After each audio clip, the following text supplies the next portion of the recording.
కన్నడ కథల పుస్తకానికి ఈ ఏడాది ఇంటర్నేషనల్ బుకర్ ప్రైజ్ వచ్చింది. రచయిత్రి పేరు బాను ముస్తాక్. పుస్తకం పేరు heart lamp.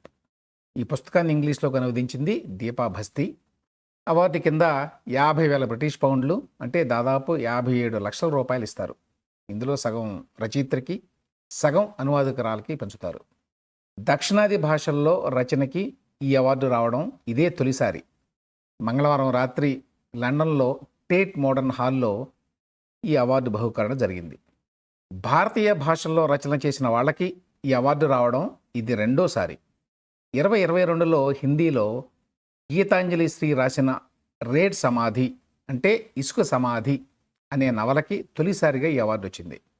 Tombs of sand పేరుతోటి డెయిజీ రాక్వెల్ అనే అమెరికన్ ఈ పుస్తకాన్ని ఇంగ్లీష్లోకి అనువదించింది. కర్ణాటక చెందిన బాను ముస్తాక్ దాదాపు 45 ఏళ్ల నుంచి కథలు రాస్తోంది. ఆవిడ రాసిన కథల్లో నుంచి 12 కథలను ఎంపిక చేసి ఈ అనువాదాన్ని ప్రచురించారు. ఆవిడ కథలన్నీ ముస్లిం మహిళల జీవితాల చుట్టూ తిరుగుతాయి. ఫెమినిస్ట్ దృక్పథంతో రాసిన కథలివి. కానీ నినాదాలు కాకుండా సాధారణ ముస్లిం మహిళల నిత్య జీవితంలో ఘర్షణల్ని గొప్పగా చిత్రించిన కథలు అని చెప్పి బుకర్ ప్రైజ్ న్యాయ నిర్ణేతల కమిటీ అధ్యక్షుడిగా వ్యవహరించిన మ్యాక్స్ పార్టర్ అన్నాడు. ఈ కథల సంపుటిలో ఒక చిన్న భాగాన్ని బ్రిటిష్ నటి అంబికా మోద్ ఈ అవార్డు సభలో చదివి వినిపించారు.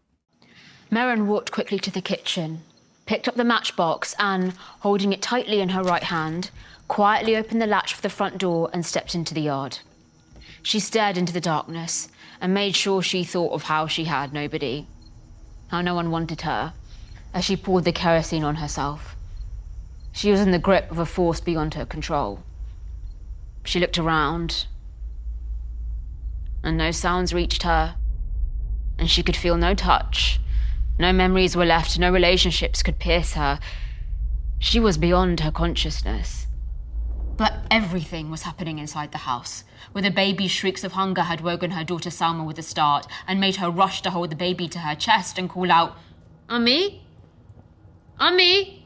Crossing the room to where her siblings were sleeping and then around the house looking for her mother before spotting in the open door and running out into the yard and, even in that blurry darkness, seeing her mother's form and smelling the kerosene.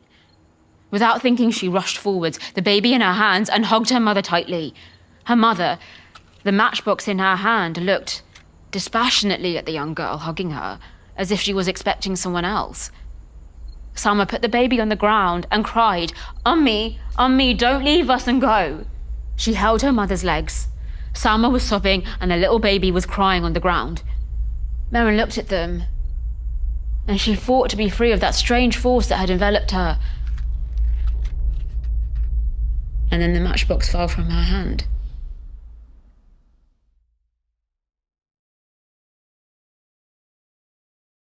ఇంగ్లాండ్కి చెందిన man Booker praise అనేది పుస్తకాలకు ఇచ్చే చాలా ప్రతిష్టాత్మక award. ఇంగ్లీష్లో రాసిన పుస్తకాలకి ఈ award ఇస్తారు. గతంలో విఎస్ నైపాల్, సల్మాన్ రష్డీ, అరుంధతి రాయ్, కిరణ్ దేశాయ్, అరవింద్ అడిగా లాంటి భారతీయులు లేకపోతే భారతీయ మూలాలున్న రచయితలకి ఈ అవార్డు వచ్చింది. 2005 నుంచి ఏ భాషలో రాసినా ఇంగ్లీష్లోకి అనువదించిన పుస్తకాలకి ఇంటర్నేషనల్ బుకర్ ప్రైజ్ పేరుతోటి అవార్డు ఇవ్వడం మొదలుపెట్టారు. దీని కింద తొలిసారిగా హిందీ అనువాదానికి అవార్డు వస్తే ఇప్పుడు కన్నడ కథల అనువాదానికి అవార్డు వచ్చింది. ఈ అవార్డు రావడం వల్ల రచయితలకి గుర్తింపు రావడమే కాదు, వాళ్ళ పుస్తకాలకు కూడా బాగా ఆదరణ పెరుగుతుంది. భారతదేశంలో ప్రాంతీయ భాషల్లో రాసే వాళ్ళకి అంతర్జాతీయ గుర్తింపు రావడానికి ఇంటర్నేషనల్ బుకర్ ప్రైజ్ ఒక మంచి అవకాశం. ఈ అవార్డు పొందగల స్థాయిలో రచన చేసిన వాళ్ళు తెలుగులో కూడా చాలామంది ఉన్నారు. అయితే తెలుగులో కాల్పనిక సాహిత్యం అనువాదాలు చాలా తక్కువ. అదీగాక ఆ ఇంగ్లీష్ అనువాదం కూడా ఇంగ్లాండ్, ఐర్లాండ్లో ప్రచురిస్తేనే, అక్కడి పబ్లిషర్లు ప్రచురిస్తేనే ఈ అవార్డు వస్తుంది.